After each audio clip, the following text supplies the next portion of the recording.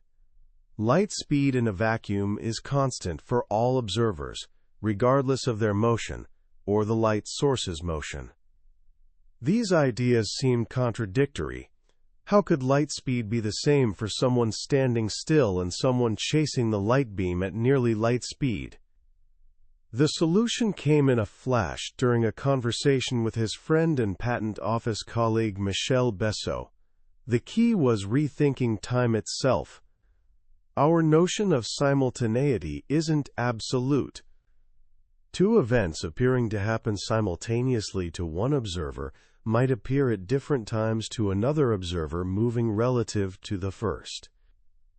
He used a thought experiment. Imagine two lightning bolts striking a train track at distant points simultaneously. An observer standing on the embankment exactly halfway between strikes will see light from both flashes arrive together.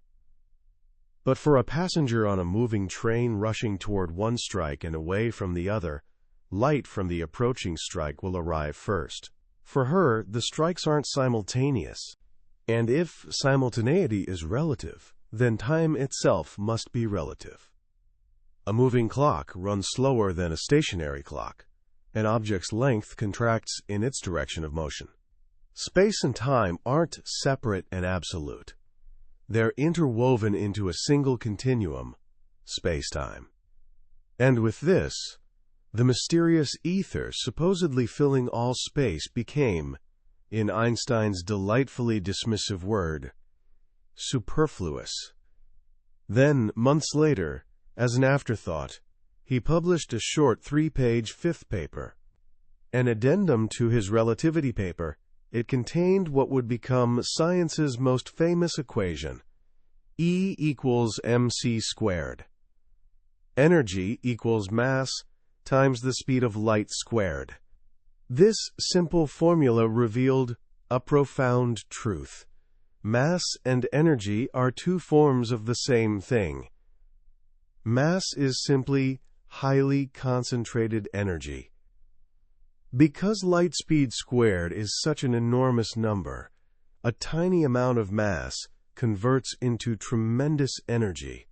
The energy locked inside a single raisin could power New York City for a day. In one incredible year, a young patent clerk had redrawn the universe's map. But the world barely noticed. His papers met what he called icy silence. He still couldn't get an academic job.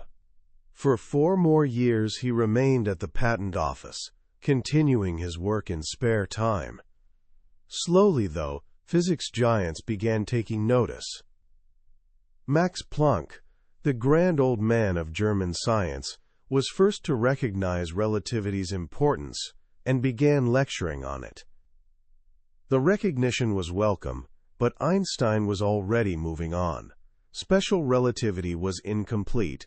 It dealt only with uniform, constant velocity motion.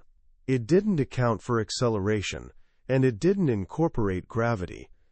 Then one day in 1907, sitting in his patent office chair, he had what he'd later call the happiest thought of my life. He imagined a person in free fall, perhaps a painter falling from a roof. During the fall, that person wouldn't feel his own weight. He'd be weightless. An object released from his hand would float beside him. Einstein realized that experiencing a gravitational field is indistinguishable from experiencing an accelerated frame of reference. This was his principle of equivalence. Imagine you're in a windowless elevator in deep space, far from any gravitational pull. If the elevator accelerates upwards, you'll feel pressed to the floor, just as you would by Earth's gravity. Drop a ball, and it will fall to the floor. No experiment inside that elevator could tell whether you're being accelerated or simply sitting in a gravitational field. This simple, beautiful insight was the key to a new gravity theory, but turning this happiest thought into a complete theory would be his life's hardest struggle. It would take 8 more years of intense, grueling work. The math was so complex, he needed help from his old friend Marcel Grossman, who'd taken notes for him in college. "Grossman," he said, "you must help me, or I will go crazy." Grossman introduced him to the complex world of non-Euclidean geometry, the mathematics of curved surfaces. Einstein's breathtaking leap of imagination was this. Gravity isn't a force pulling objects across space, as Newton thought. Instead, gravity is the curvature of space-time itself. The best analogy is picturing a bowling ball on a trampoline. The fabric curves around the heavy ball. Roll billiard balls nearby, and they don't move toward the bowling ball because it's exerting some mysterious force. They move toward it because they're following curves in the trampoline's fabric. Now imagine this happening not on a 2-dimensional trampoline, but in 4-dimensional spacetime's fabric. Massive objects like the sun warp spacetime around them. Planets like Earth orbit the sun not because they're being pulled by a force, but because they're following the straightest possible path through this curved spacetime.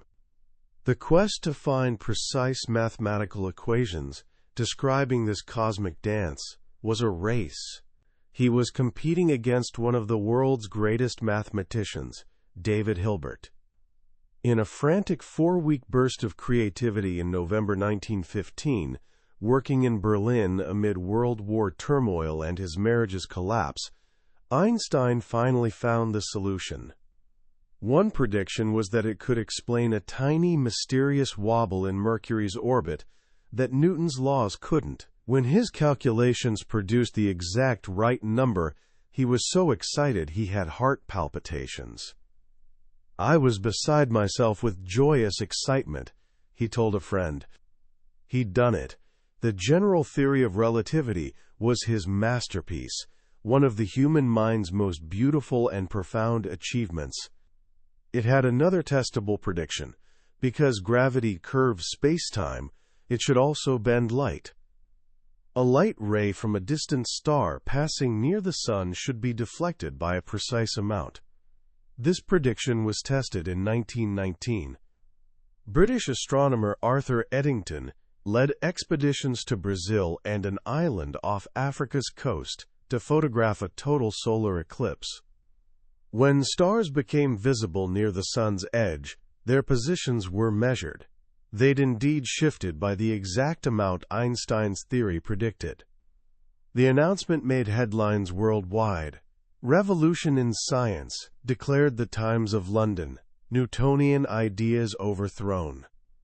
Albert Einstein, the obscure patent clerk, was suddenly the world's most famous scientist. He became an icon, a global celebrity. His face was everywhere. His name became synonymous with genius. His personal life was just as turbulent as his scientific one. His marriage to Mileva had disintegrated. She'd been his intellectual partner in youth, but grew increasingly morose and jealous as his fame grew and her own scientific dreams faded. In 1919, they divorced. In a remarkable act of confidence, he offered her a deal. He promised her money from the Nobel Prize he was sure he'd one day win, if she'd grant the divorce. She accepted. It took 2 more years, but in 1922 he was awarded the Nobel Prize, not for relativity, which was still considered too controversial, but for his photoelectric effect explanation. Mileva got the money. He'd already remarried, to his first cousin, Elsa Einstein. She was Mileva's opposite, nurturing, domestic, and unimpressed by intellectual complexities. "Understanding relativity," she once said, "is not necessary for my happiness." She was his protector, his manager, his gatekeeper, creating a comfortable bourgeois home that allowed the rumpled, absent-minded professor to retreat into his world of thought. As his fame grew, so did darkness in Germany. Rising anti-Semitism, always an undercurrent in his life, now became dangerous. Attacks on him and his Jewish physics grew more frequent and vicious. This profoundly affected him.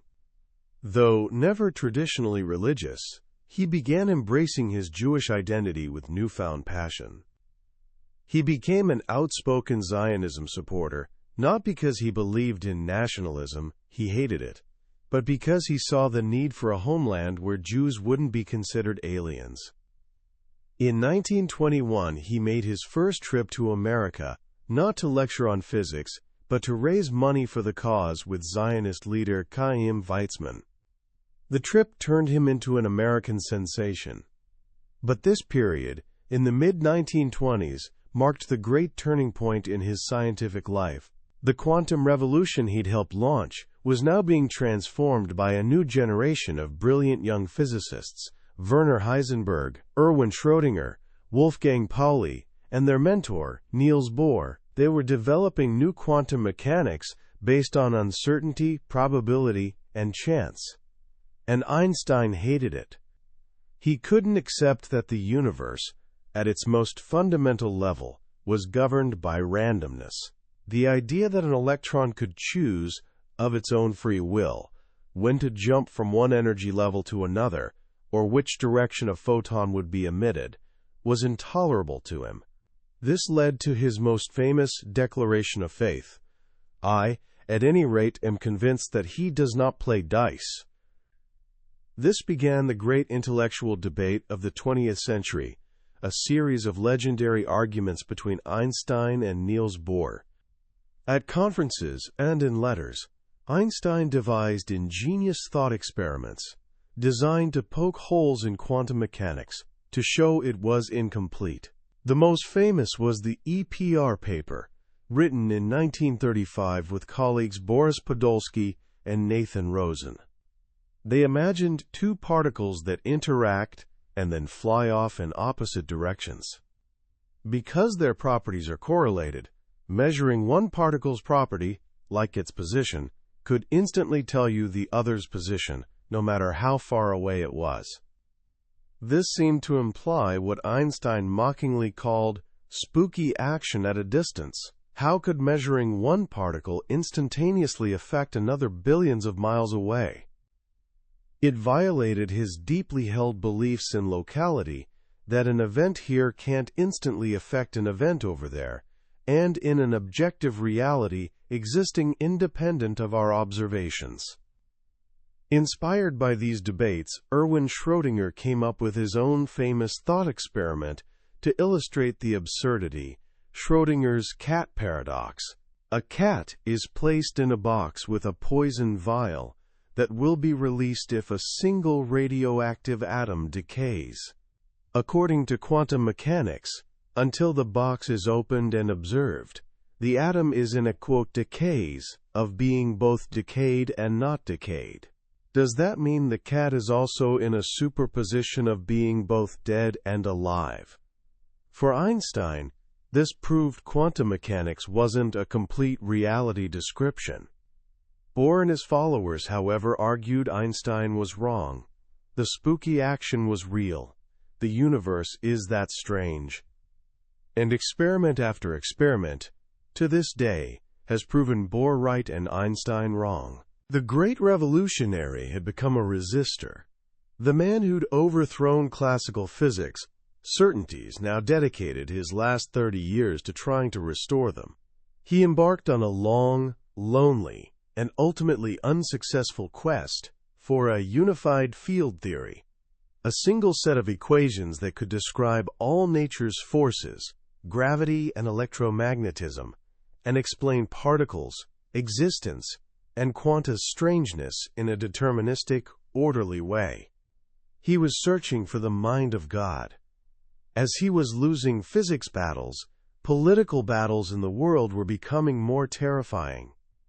In December 1932, as he prepared to leave for a California visit, he told Elsa as they left their beloved country cottage outside Berlin, "Take a very good look at it. You will never see it again." He was right. A month later, Adolf Hitler came to power. Einstein's house was raided by Nazis, his books burned, and a bounty placed on his head. He never set foot on German soil again. He became a refugee, a symbol of intellectual and moral destruction wrought by Nazis. He eventually settled in Princeton, New Jersey, at the newly formed Institute for Advanced Study. He'd found his final home. Hitler's rise also forced him to confront his lifelong pacifism. "As long as I have any choice," he'd always said, "I shall live only in a country where civil liberty, tolerance, and equality of all citizens before the law prevail."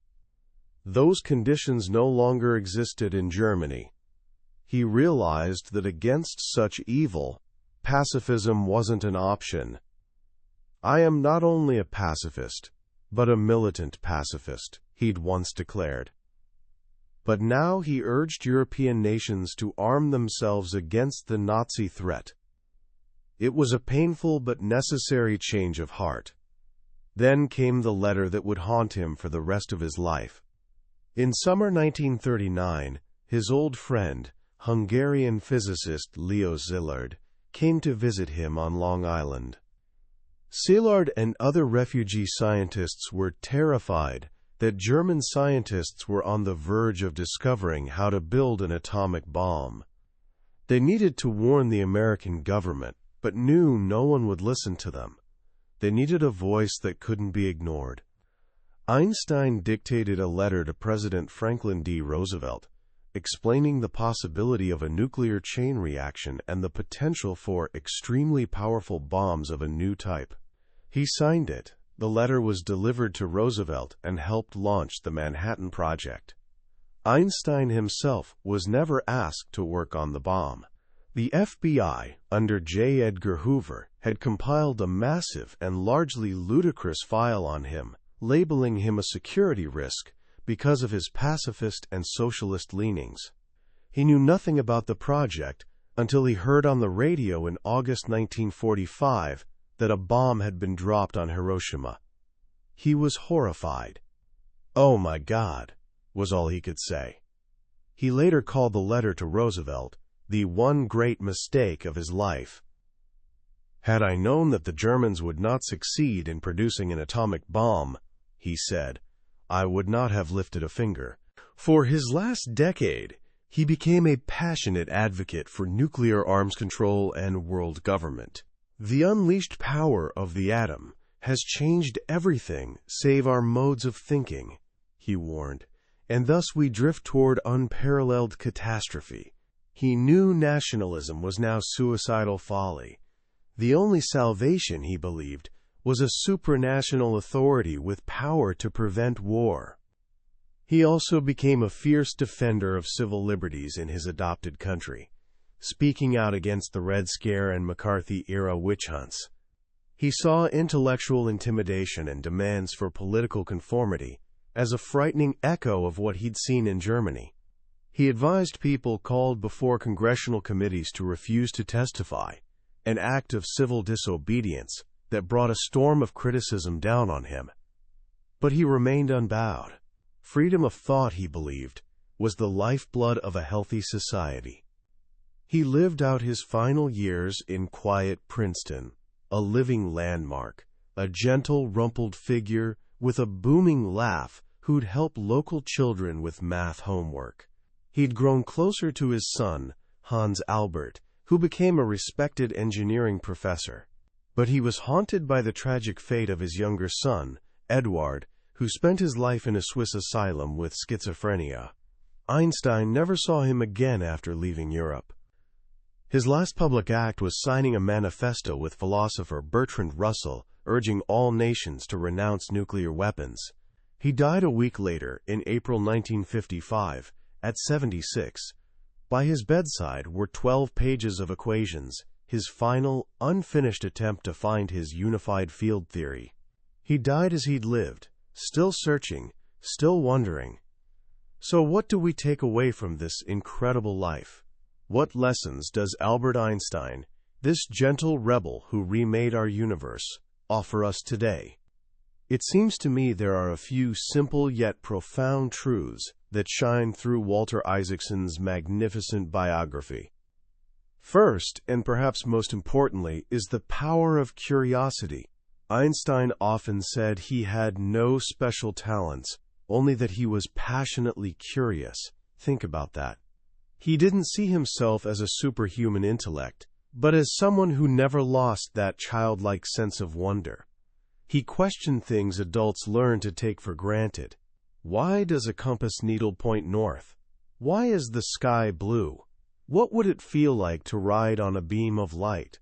He shows us that the greatest breakthroughs don't always come from having the most knowledge, but from asking the most fundamental questions.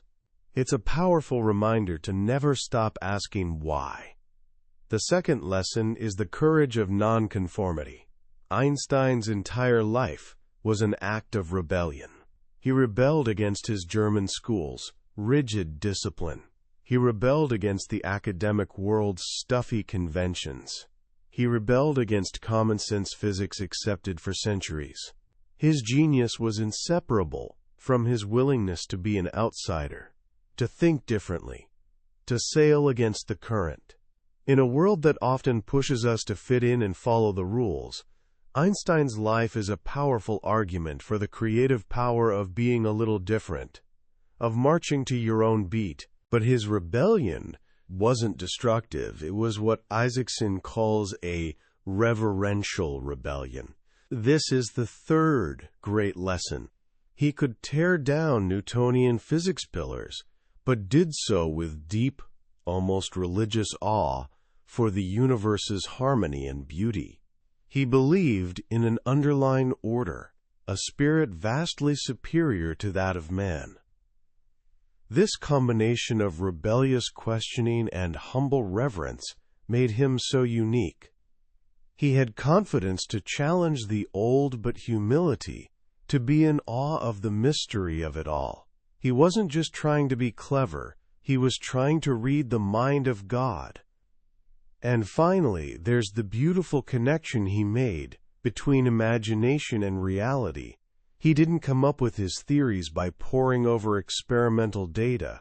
He came up with them through pictures, through thought experiments, through what he called great forward leaps of the imagination. He could visualize what it meant for space to be curved, for time to be relative. For him, imagination wasn't just fantasy.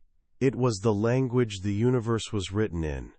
As he famously said, imagination is more important than knowledge, for knowledge is limited, whereas imagination embraces the entire world. So how can we apply these lessons in our own lives? It's simple, really. Stay curious. Ask the obvious questions. Don't be afraid to challenge conventional wisdom. And never, ever, let go of your imagination. Nurture that sense of wonder you had as a child. Look at the world with fresh eyes and remember that behind the everyday, there's a universe of mystery waiting to be discovered. That was a summary of Einstein, His Life and Universe by Walter Isaacson. We've touched on the major moments of his life and the core of his ideas, but a brief journey like this can only show you the highlights on the map. The real adventure comes from exploring the territory yourself. The beauty of Isaacson's book is in the rich details, the personal letters, and the intimate stories that bring this incredible man to life. If any part of this story has sparked your curiosity or made you wonder, I truly encourage you to pick up a copy. Reading it isn't just learning about a great scientist. It's an experience that can genuinely change how you think about creativity, genius, and the universe we all share. You'll find a link to the book in the description below. Also, if you found this summary valuable, please take a moment to click that subscribe button. It helps us continue bringing you these deep dives into the books that have shaped our world. Let's keep learning and keep wondering together.